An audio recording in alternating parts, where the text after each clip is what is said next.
On Global TV News Prime, President Bola Tinubu says his economic reforms are yielding positive results. In business, Bitcoin price hits all-time high. And on the foreign scene, drone and missile attack claim lives in Kyiv. In sport, Salah crowned Premier League Player of the Week. Hello and welcome to all of our viewers in Nigeria and around the world to News Prime on Global Television. Coming to you live from the nation's capital, Abuja. I am Ramsey Enoch Agbo. A quick reminder that Global Television is on DSTV channel 365 and Star Times 276. You can download the Global TV Nigerian mobile app for Android and iOS devices to keep track of our broadcast. President Bola Tinubu has reiterated that the reform being executed by his administration are already yielding positive results, which are becoming noticeable to Nigerians. The president noted that despite the economic downturn faced by the country at the inception of his administration, steps have been taken to fix the challenges. President Tinubu stated this during the 35th convocation ceremony of Adeyemi Federal University of Education, Ondo State, Ondo. Representative by Vice Chancellor of Obafemi Awolowo University, Professor Adebayo Bamire has assured Nigerians that the university and other tertiary institutions have been factored into the plan for molding in order to equip them to compete favorably with others globally. A former Senate and lawmaker representing Borno South, Senator Ali Ndume, has commended President Bola Tinubu for appointing several Northerners to key positions within federal agencies, calling it a step towards inclusive governance. In a statement personally signed and issued in Abuja, Ndume praised the president for responding to earlier concern over regional imbalance in government appointments. His comments followed announcement of 12 new appointments from the region into strategic national positions.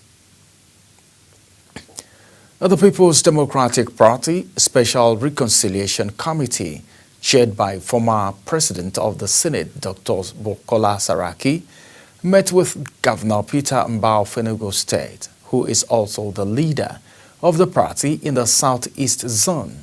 It was reported that at the meeting, which held behind closed doors at the Enugu State Government House, was part of the effort to stem the tide of the factions rocking the party. Other members of the committee at the meeting were former Governor of Bayelsa State, Senator Siraki Dixon, and former Governor of Gombe State, Dr. Ibrahim Dakwambo. The federal government has concluded plans to sell a sprawling estate linked to a former governor of Central Bank of Nigeria, Godwin Emefiele, to low and middle-income Nigerians. The massive property comprising 753 housing units was recovered by the Economic and Financial Crimes Commission in December 2024. According to the EFCC, it is the largest single asset recovery since the agency's inception in 2003. It covers over 150,000 square meters and includes duplexes and other apartment types. The federal government will on May 29, 2025 unveil 3 new cancer centers in the first phase of 10 new cancer nationwide. The Coordinating Minister of Health and Social Welfare, Professor Muhammadu Pate, said this in a broadcast message in Abuja. Pate unveiled 3 brand new cancer centers set for May 29, commissioning in first phase of 10 new cancer centers nationwide. Pate emphasized that the launch of the cancer care is the largest investment in cancer cares in its history and West Africa, in collaboration with the Nigerian Sovereign Investment Authority. Governor of Enugu State, Dr. Peter Mba, has constituted the Enugu State Human Development Council, stressing that human capital remains the true wealth of any nation. The council, which has the Deputy Governor, Barrister Peter Osai, as the chairman, comprises several members of the State Executive Council, heads of MDAs, and representatives of the legislature, local government, traditional institutions, the church, and civil society. Inaugurating the council at the Government House, Mba said that the setting up of the council was in line with the premium which his administration places on human capital development. He therefore urged members to brace up for the task ahead.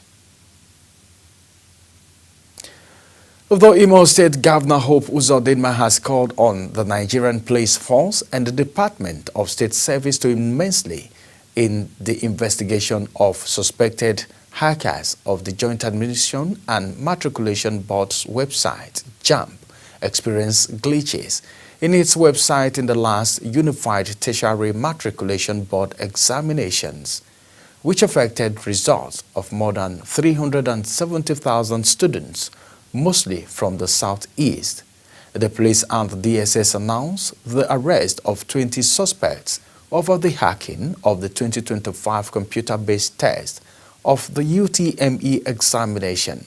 The suspects were said to have compromised for a fee the JAMB website, resulting in the coerce experienced by the examination body and the subsequent trauma for parents and students.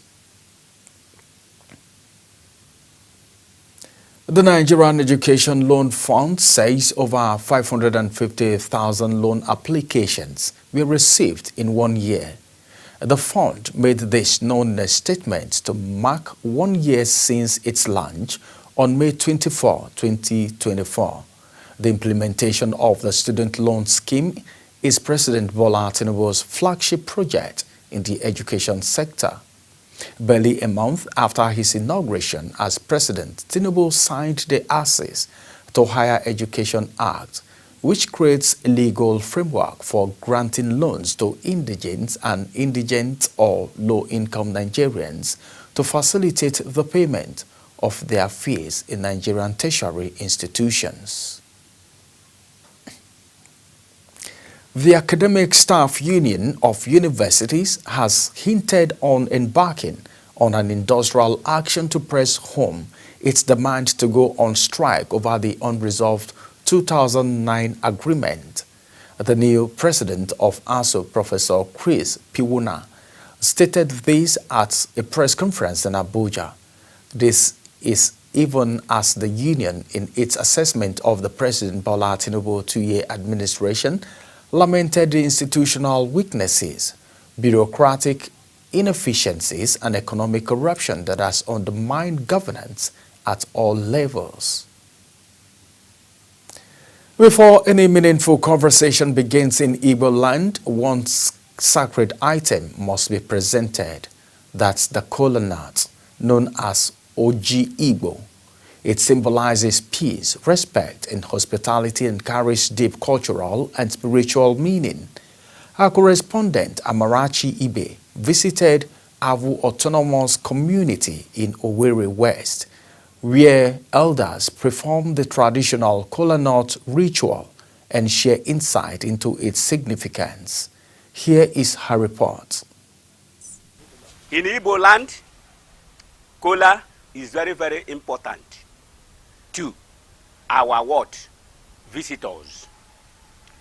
This is what we use in order to receive our visitors with a good word, mind, to show that we are happy. At the heart of every Igbo gathering lies a sacred ritual, the presentation and breaking of kola nut, known as Iwoji. This tradition unites families, honors visitors, and invites blessings. In our autonomous community, the ritual remains strong. Here, community elders gathered at the home of Okenze Nathan and Nadi to perform the ancient rites of Iwoji the breaking of kola nut. isi opi ụtụtụ taa ọgịgụrụ ọjị ọwụ Naijiria nọ n'udo onye nọ nga ọ nọ ya nọchi ama egbe gbegbukulu ka egbe gbukulu egbe. The ritual is deeply symbolic. The kola nut is never cut with a knife, but broken by hand, and by only an elder or a titled man. Once blessed, it is shared according to age and status. In most cases, a younger man distributes the pieces to those present. The sharing of kola nut follows age and rank, a teaching tool for respect and community structure. Women do not perform the breaking in line with the long-standing customs. Yes, according to our tradition in our yes. Oji, that is kola, the native kola, precisely,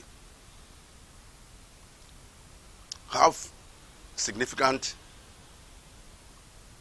understandings. Like the one that I'm holding here is about 5 pieces. When you break it, it signifies numerous delivering of children. They differentiate the kola nut within the Igbo kola nut and that of the Oji Goro. We call it Goro by name. Now, Oji Igbo, normally we use hand in breaking it. We don't use any object in breaking it because it has its own separation. When you separate it, it identifies itself, the male side of it and the female side of the kola nut. There are concerns that the younger generation may forget its meaning. Elder Wadiegwu Amadi has this to say.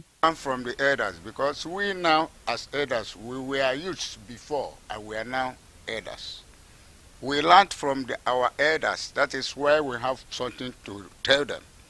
They should learn, otherwise they will grow without our tradition. From ancient time till today, Oji Igbo remains a living tradition, a symbol of identity and togetherness among the Igbo nation. As they say, the kola nut does not understand any other language apart from Igbo language. From our autonomous community, Amarachi Ibe, reporting for Global TV News.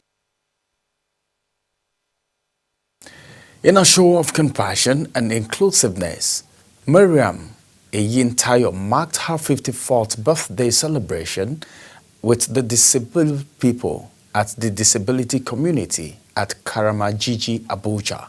Our correspondent Jumai Manson has details. It was a heartwarming celebration at the Karomaji Disability Community as Mrs. Mariam Eyintayo chose to spend her 54th birthday with persons living with disabilities. The celebrant was warmly received by the Emir of the Disability Community, Karomaji, Mohammed Suleiman, who offered special prayers and words of appreciation for her kind gesture. Speaking during the event, Mrs. Eyintayo says her decision to celebrate with the disability community was deeply personal. She noted that being among them always remind her to be thankful to God for the gift of life and good health. They need us to help them. I decided I should celebrate my birthday with them. I'm always comfortable when I come around them. That reminds me why God has given me the life. In attendance was also the Chief of Akpo Waru, His Royal Highness Abuja Abada Buhari Sule, who commended Mrs. Eyintayo for her inclusive spirit, adding that she is known for helping people regardless of their tribe or religion. She helped people around, both Christian and Muslim. She has been doing it for several years, more than 10 years, 15 years. So we need other people to learn from her. The beneficiaries expressed heartfelt gratitude, describing the celebrant as a rare gem, a mother who has brought joy and hope into their lives. Well-wishers, friends and family members also took turns to appreciate Mrs. Mariam Eyintayo for kindness and humanity. She shows love. Some people want to celebrate the birthday, they are going to hotel or some gardens or some whatever. Well, she should choose to come our community, share love with us, not any discrimination. Mama, she is a kind woman. Time to time, she used to come here in order to ask our problems, and she used to assist us some money or food to feed ourselves and our family. It was indeed a memorable day filled with joy, prayers, and celebration. Today is a very good day, and that is why we are here to celebrate with her. She is good in helping people one way or the other, and I pray God will still give him that zeal, that wisdom, that opportunity, that wealth to continue what he's doing. And I'm very happy for what she decided to do for all these people today, because it really shows how much she cares and how much she loves other people. It shows that even when you have everything, you should not forget about other people. I wish her a very happy birthday. I wish her long life in good health. I wish her many good things in life. Some choose family and friends to celebrate their birthdays, but Mrs. Mariam Ayintayo chose to celebrate her 54th birthday with people living with disabilities, to remind us all to always show love and care despite all odds, and to always remember that for every disability there is always an ability. Reporting for Global Television, Jumai Manson. You're watching the live broadcast of News Prime. When News Prime returns, EU calls for respect after Trump threatens 50% tariff. Details coming shortly, plus foreign and sports stories on the other side of this break. Stay with us.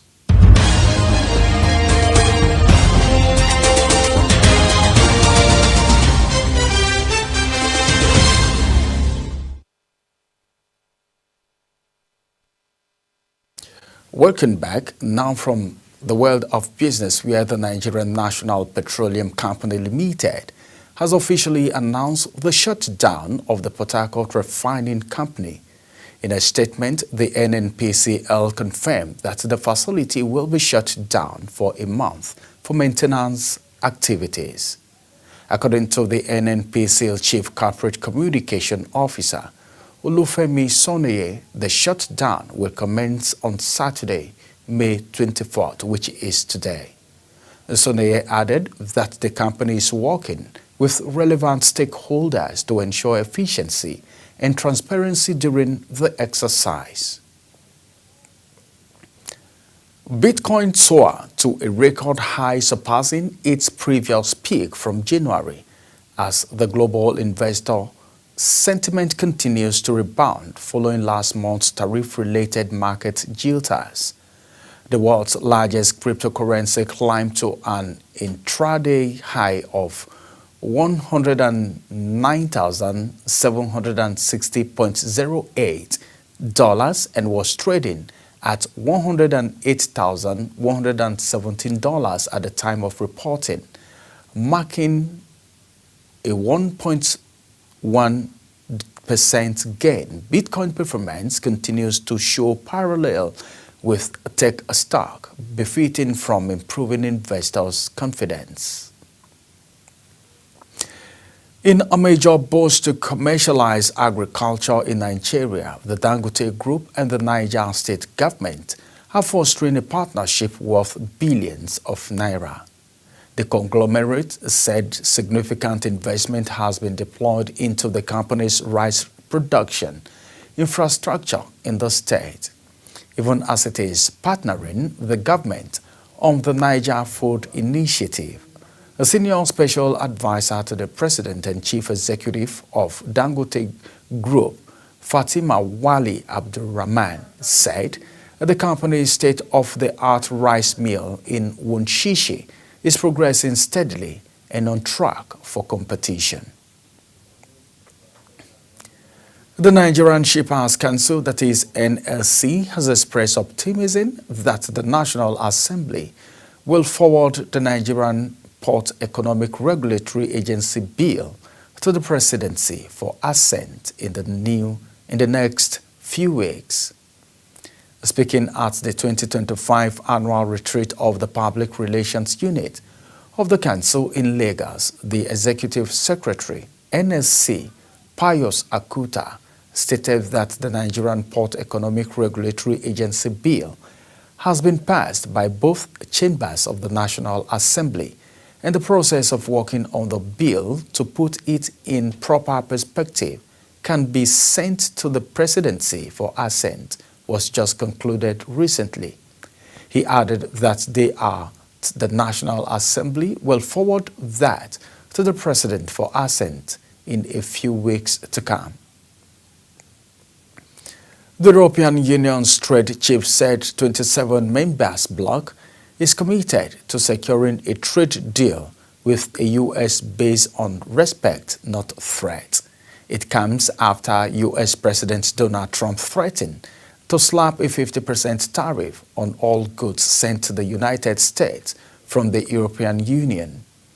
Earlier, Trump expressed impatience with the pace of the ongoing EU-US trade negotiation, saying his plan to raise tariff on 1st of June was set. And now on the foreign scene, at least 8 people were wounded in a drone missile attack on Kyiv city, just as Russia and Ukraine were in the middle of a major prisoner swap. The need and the head of Kyiv's civil and military administration, Artyom Tkencho, reported fire and falling debts in several parts of the Ukrainian capital after explosion were heard overnight. At least 8 people were wounded in the track, 2 of whom were hospitalized, according to the city's mayor, Vitaly Klitschko. City authorities says at least 14 people have been injured in a major Russian missile and drone attack on Kyiv. Russia launched 250 drones and 14 ballistic missiles against Kyiv. Ukraine's Air Force said, causing fire in residential buildings. It was one of the biggest combined area assaults on the city since the war began. The Air Force said it had downed 6 missiles and 245 drones. The barrage came as Russia and Ukraine are taking part in prisoner swap agreed after talks between the 2 countries' officials in Turkey. The number of cases of mpox registered in Sierra Leone since the beginning of the year has hit 3,011, with 14 dead of the disease. According to the new government data, all of the regions in the West African country have now registered cases, according to latest health ministry figures released last Friday. The new figures mark a nearly 50% rise in registered cases since the previous update 10 days ago on May 13, with 2,045 cases and 11 fatalities were registered since the start of the year. And now from the world of sport, Egyptian forward Mohamed Salah has been voted Premier League Player of the Season for the second time after inspiring Liverpool's match to record equaling 20th English title. Salah earned the prize after scoring 28 league goals, 5 more than only one else, and producing 11 assists for Liverpool so far this term. Heading into Sunday's final game against FA Cup winners Crystal Palace, the 32-year-old Egyptian superstar into assists of the single-season record held by Thierry Henry and Kevin De Bruyne. A CAF Confederation Cup final venue dispute has overshadowed the record leg between Simba of Tanzania and Resonance Backing of Morocco in the Indian Ocean island of Zanzibar. Host Simba, who trailed 2-0 after the first leg last weekend, wanted to stage the return match at the 60,000-seat Benjamin Mkapa Stadium in Dar es Salaam. But an inspection of the National Stadium in the Tanzania commercial capital by the Confederation of African Football ruled that it was unsuitable for the title decider.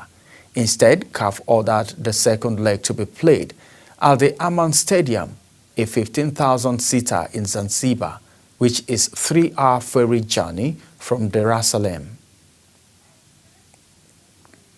As Global TV News Prime come to an end, let's take a look at our top stories. President Bola Ahmed Tinubu has reiterated that the reform being executed by his administration are already yielding positive results, which are becoming noticeable to Nigerians. And in business, Bitcoin soared to a record high, surpassing its previous peak from January as global investor sentiment continues to rebound following last month's tariff-related market jitters. And on the foreign scene, at least 8 people were wounded in a drone-on missile attack on Kyiv City, just as Russia and Ukraine were in the middle of a major prisoner swap. And finally, from the world of sport, Egyptian forward Mohamed Salah has been voted Premier League Player of the Season for the second time after inspiring Liverpool's match to a record equaling 20th English title. And that's it on Global TV News Prime. A quick reminder that Global TV is on DSTV channel 365 and Star Times channel 276. Kindly follow us across all social media platforms now showing on your screen using @Global TV NG. And you can download the Global TV Nigerian mobile app for Android and iOS devices just to keep track of all our broadcasts. I am Ramsey Enoch Agbo. Thanks for watching.